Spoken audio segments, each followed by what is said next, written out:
తెలంగాణలోని కాంగ్రెస్ ప్రభుత్వం కులగణన సర్వే నివేదికను ఈరోజు అసెంబ్లీలో ప్రవేశపెట్టిన సంగతి తెలిసిందే.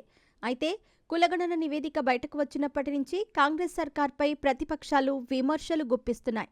బీసీలకు మేలు చేద్దామని ప్రభుత్వం చూస్తూ ఉంటే ప్రతిపక్షాలు తట్టుకోలేకపోతున్నాయని కాంగ్రెస్ నాయకులు వారిపై ప్రతి విమర్శలు చేస్తున్నారు. అయితే కులగణన సర్వేకు వ్యతిరేకంగా సొంత పార్టీ ఎమ్మెల్సీ తీన్మార్ మల్లన్న విమర్శలు చేయటం రాష్ట్రంలోని కాంగ్రెస్ ప్రభుత్వానికి ఇబ్బందికరంగా మారింది.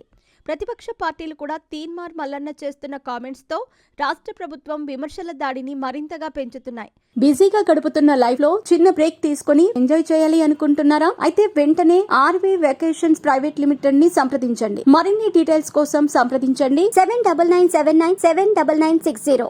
తాజాగా తీన్మార్ మల్లన్న ప్రభుత్వంపై మరింత తీవ్రస్థాయిలో విరుచుకుపడ్డారు. కులగణన సర్వే ప్రతులను తగలబెట్టారు. ఈ నివేదికను ఎట్టి పరిస్థితుల్లో అంగీకరించటం లేదని, బీసీల భవిష్యత్తును సమాధి చేసిన నివేదికగా భావిస్తున్నానని తీన్మార్ మల్లన్న తెలిపారు. ఇది దొంగ లెక్క అని, ఈ దొంగ లెక్కను బీసీలు సమర్థించారని చెప్పుకొచ్చారు. 40 లక్షల మంది బీసీలను కనుమరుగు చేశారని, బీసీలను అవమానపరిచిన బీసీల చర్యలను ఖండిస్తున్నానని తెలిపారు. బీసీలకు న్యాయం చేయటానికి రిజర్వేషన్లు కల్పించేందుకు లెక్కలు తీయటం ఈ ప్రభుత్వానికి ఇష్టం లేదని అర్థమైందని అన్నారు. ఈ దొంగ లెక్కలపై తాను నిరసన వ్యక్తం చేస్తున్నానని అన్నారు. బీసీలను రాష్ట్ర ప్రభుత్వం తప్పుదోవ పట్టించిందని ఆరోపించారు. రాష్ట్ర ప్రభుత్వం దొంగ సర్వేకు నిరసనగా కులగణన సర్వే పేపర్లను తగలబెడుతున్నానని అన్నారు. అయితే తీన్మార్ మల్లన్న వ్యవహారంతో రేవంత్ సర్కార్కు ఇబ్బందికర పరిస్థితి తలెత్తిందనే మాట వినిపిస్తోంది. ఇదిలా ఉంటే ఎమ్మెల్సీ తీన్మార్ మల్లన్న వ్యాఖ్యలపై టీపీసీసీ చీఫ్ మహేష్ కుమార్ గౌడ్ స్పందించారు. రాహుల్ గాంధీ మాటలను వ్యతిరేకిస్తున్నాడా? కాంగ్రెస్ సభ్యుడిగా ఉండి కాంగ్రెస్ ప్రభుత్వం తీసుకున్న కార్యక్రమాన్ని వ్యతిరేకిస్తున్నారా అని ప్రశ్నించారు. ఈ అంశాన్ని క్షుణ్ణంగా పరిశీలిస్తామని చెప్పారు.